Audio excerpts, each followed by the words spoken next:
पूजा जी दिल्ली से। राधे राधे महाराज जी। महाराज जी, जीवन में कई बार परेशानियां आती हैं तो लगता है हमने कभी किसी का बुरा नहीं किया, फिर ये सब क्यों हो रहा है? अगर ये पिछले जन्मों का है तो इस जन्म में कर्म क्यों फल मिल रहा है इसका मतलब? क्यों?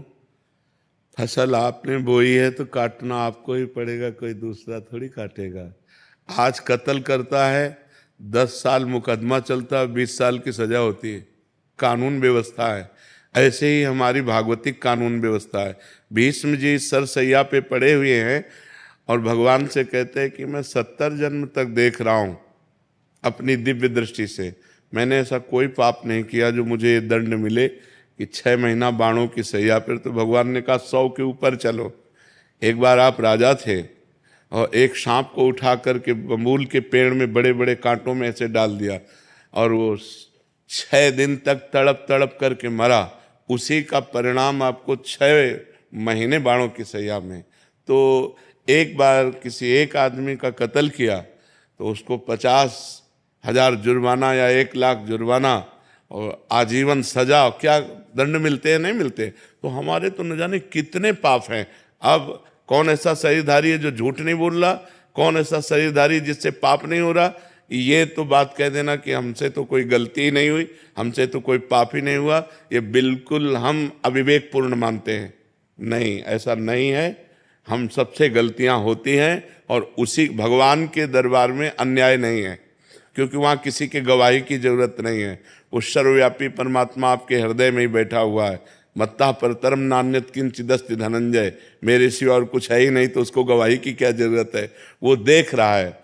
तो हमको बहुत धैर्यपूर्वक चलना है। देखो, हम कई बार बता चुके हैं कि हमारे शरीर की रचना 2 कर्म से हुई है, पाप और पुण्य। दोनों के मिश्रण से मनुष्य शरीर बनता है।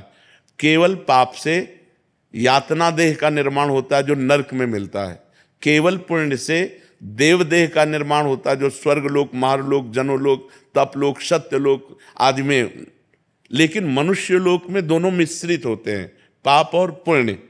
तो जिस अवस्था में जो हमें दुख मिलना है वो कर्म हमारे ऊपर लागू हो जाएगा। अगर पुण्य कर्म लागू है तो हमें सुखद अनुकूलता प्रशंसा मिलेगी।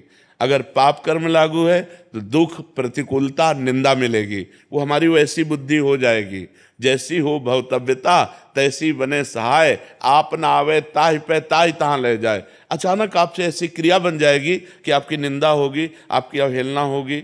अचानक आपसे ऐसी क्रिया बन गई, दांव लग गया, कि आपकी प्रशंसा होगी, आपकी जय जय हो जाएगी। वो पूर्व कर्मों का विधान चल रहा है। तो फिर मनुष्य जन्म में महानता क्या है? अब नवीन हमसे पाप ना होने पावे।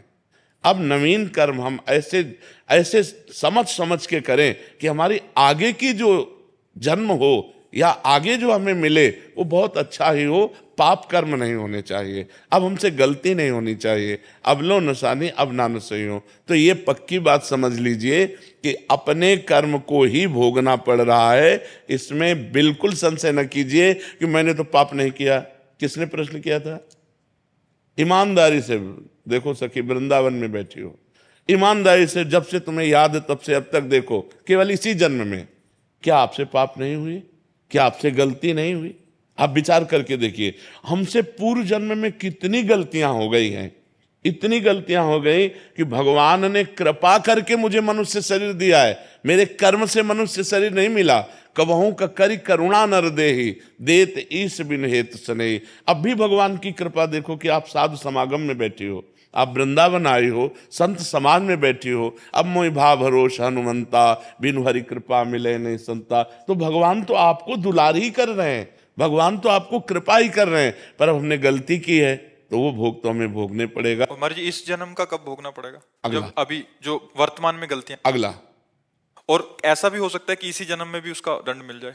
भयानक अपराध, भयानक अपराध, जैसे आप संत द्रोह कर दो, संत निंदा कर दो, किसी संत को मार पीट दो, फिर आपको भयंकर आपको कष्ट। साधु अवज्ञा तुरंत भवानी, भक्तन निंदा अति बुरी भूल करे, जिनको के सुकृत बहुजन्म के छिन्न दायक को। तुरंत अकाल मृत्यु का विधान बन जाएगा, तुरंत अकाल मृत्यु का विधान बन जाएगा, तुरंत भयंकर कष्ट देने वाला योग लग जाएगा। महाराज जी, भागवतिक विधान है। भागवतिक विधान है।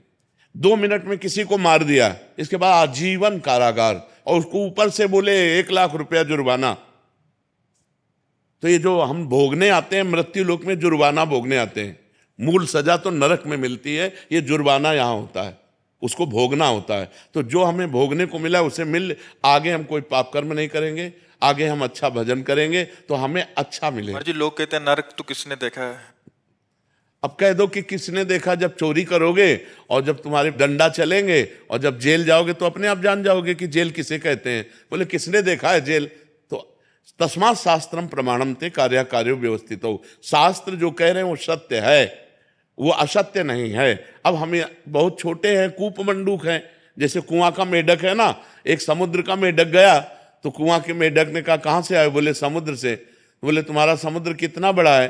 इधर से इधर उछला कुआं का मेढक। बोले इतना बड़ा है? बोले नहीं। बोले इतना बड़ा है? बोले नहीं। बोले जिंदगी भर तू उछलता रहे तो भी तू समुद्र की था नहीं पा सकता।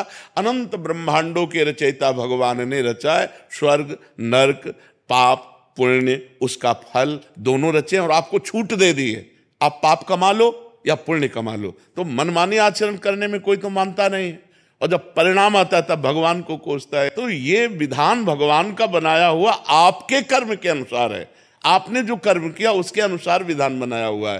को न काहू के सुख दुख कर दाता, निज कृत कर्म भोग सुन भ्राता। इसीलिए जो धर्मात्मा पुरुष होते हैं, शास्त्र को जानने वाले होते हैं, एक भी कदम गलत नहीं रखते। भाई मैं नहीं पाप कर्म नहीं करूंगा, तो मुझे मार डालो पाप कर्म नहीं करूंगा, चाहे जितना कष्ट दो मैं अधर्म नहीं करूं, क्योंकि जानते हैं कि अधर्म जो है ब्याज के ऊपर ब्याज लग करके ऐसा फलीभूत होगा कि हमारे पुरखा पानी पा जाएंगे भोगते भोगते। तो ये भगवान का गलती थोड़ी है कि यार एक को तो इतनी सुख सुविधा दे दी, एक को इतनी दुख दुविधा दे दी। नहीं, दोनों के कर्म हैं। उसने कर्म किया उस जगह पहुंच गया, उसने कर्म किया इस जगह पहुंच गया। एक बार राजसूय यज्ञ में एक चीटा एक दाना लेकर के चावल का, और एक टांग टूटी हुई थी, 3 टांगों से बड़ी मेहनत से चल रहा था। अर्जुन जी ने देखा, भगवान से कहा सर्वलोक महेश्वर श्री कृष्ण, क्या इस पर कभी कृपा नहीं होगी? ये बेचारा चीटा एक चावल के दाने को बड़ी मेहनत से ले जा रहा है। तो भगवान ने कहा तुम्हें पता नहीं मुझे पता है, ये 14 बार इंद्र बन चुका है। राजसूय यज्ञ का वो चीटा जो एक दाना चावल बड़ी मेहनत से ले जा रहा था, वो 14 बार इंद्र बन चुका है। महाराज नहुष इंद्र के पद में थे, और व्यभिचार प्रवृत्ति से इंद्राणी के साथ भाव गलत किया तो तुरंत जो है अजगर की योनि में आ गए। कर्म तुरंत देखो ना, बड़े बड़े अधिकारी को सस्पेंड कर दिया जाता है। आप अपने कर्म जहां उत्तम किए तो आप चढ़ते चले जाएंगे। बुद्धिमान वही है जो सुख दुख को भोग कर भजन करते हुए नया पाप ना करे और अपने जन्म को भगवान में समर्पित कर दे। यहां का यश कितने मिनट का? जब तक तुम्हारा शरीर छूटा कौन पूछता है यार? तुम चाहे जिस पद में हो और चाहे जितने बड़े यशस्वी हो, तुम्हारे मरने के बाद यहां जब भगवान का नाम नहीं ले रहे लोग तो तुम्हारा नाम कहां से लेंगे? और तुम्हारे साथ जाएगा क्या? यहां का बैंक बैलेंस, यहां की वाह, यहां की तुम्हारी पत्नी पुत्र परिवार। अरे जब देह नहीं जाएगा तो तुम्हारे साथ कुछ नहीं जाएगा। दुनिया में लाखों का मेला जुड़ा, हंसा जब जब उड़ा तो अकेला उड़ा। उसे अकेला भोगना पड़ता है, फिर नई योनियों में जाकर के दुर्गति भोगता है। इसलिए होश में रहो, जो पूर्व पाप का कर्म है उसे भोग लो हंसते हुए, आगे कोई पाप मत करो, नाम जप करो और अच्छे आचरण करते हुए विजय को प्राप्त हो। परमात्मा ने तुम्हें खेती दे दी और बीज दे दिया, अब बोते क्या हो ये तुम्हें देखना है। खेती दे दी भारत भूमि में मनुष्य शरीर, बीज दे दिया तुम्हारी बुद्धि। पाप कर्म बोते हो या पुण्य कर्म बोते हो? अब बम्बुल बोओगे, दाग छुआरा खाना चाहोगे तो बेवकूफी होगी। गन्ना बोओगे तो गन्ना मिलेगा, बम्बुल बोओगे तो बम्बुल मिलेगा। अवश्य में भोक्तव्यम कृतम कर्म शुभाशुभम। यहाँ मनमानी आचरण करते हैं, इसके बाद भगवान को दोष देते हैं।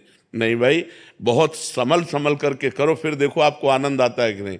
हम अंदर की तुम्हें बात कहते हैं, यदि तुमसे पाप कर्म ना हो तो आप देखो आप सुख में ही डूबते चले जाओगे। लेकिन मनमानी आचरण करते हो, पाप करते हो, जब उसका दंड आता तो भगवान को कोसते हो। भगवान एक सर्व समर्थ पिता है जो तुम्हें दे दिया, अब तुम उसका बर्ताव क्या करते हो, अपनी श्वासों का, अपनी बुद्धि का, ये तुम देखो। अपनी श्वासें और बुद्धि गंदे कामों में लगाओगे, बोले सफाया करवा दिया, गर्भ गिरा दिया। अरे इतनी हमारे वैज्ञानिकों ने व्यवस्थाएं रखी है कि आप वहां तक पहुंचो ही मती। जब गर्भ आ गया है तो उसको नष्ट करो ही मत। वो भगवान का जीव अंश है, अब आप उसकी हत्या करोगे, उसका दंड मिलेगा कि नहीं मिलेगा? और जब दंड मिलेगा बोले हमने तो कोई पाप किया नहीं। पराये पुरुष से व्यभिचार करोगे, हमने कोई पाप नहीं किया। पराई स्त्री से व्यभिचार करोगे, हमने कोई, हमारा शास्त्र कह रहा है ये व्यभिचार है, ये पाप है। जिस स्त्री को स्वीकार करे आजीवन उसी पर ही अपने जीवन को निर्धारित रखे, किसी दूसरी स्त्री से सहवास न करे। एक स्त्री जिस पति को स्वीकार करे उसे भगवान मान करके आजीवन निर्वाह करे। ये हमारे भारत की पद्धति है। हमने कभी डिवोर्स नहीं सुना पीछे, ये अभी चला है, ये जो गर्लफ्रेंड बॉयफ्रेंड इन्हीं के बाद ये चला है। नहीं, हमने कभी डिवोर्स नहीं सुना। हम अपने बचपन में कभी ये नहीं सुना कि उनकी पत्नी ने उनको डिवोर्स दे दिया या उनके पति ने, कभी नहीं। आजीवन संबंध निर्वाह करना ये हमारे भारत की पद्धति है। भारत है, विदेश नहीं है कि आज इसके संग कल उसके संग, ये नहीं। यहाँ धर्म की मर्यादा है। ये परम पवित्र देश है, जहाँ गंगा यमुना और रामकृष्ण के अवतार होते हैं, वो ये पवित्र देश है। तो ये हम कभी भगवान पर आरोप न लगाएं कि उन्होंने हमें दुख क्यों दिया, संकट क्यों दिया। ये हम आपसे प्रार्थना करते हैं कि आप ऐसा मत सोचिए। आपका ही किया हुआ कर्म परिणाम आपके सामने आता है।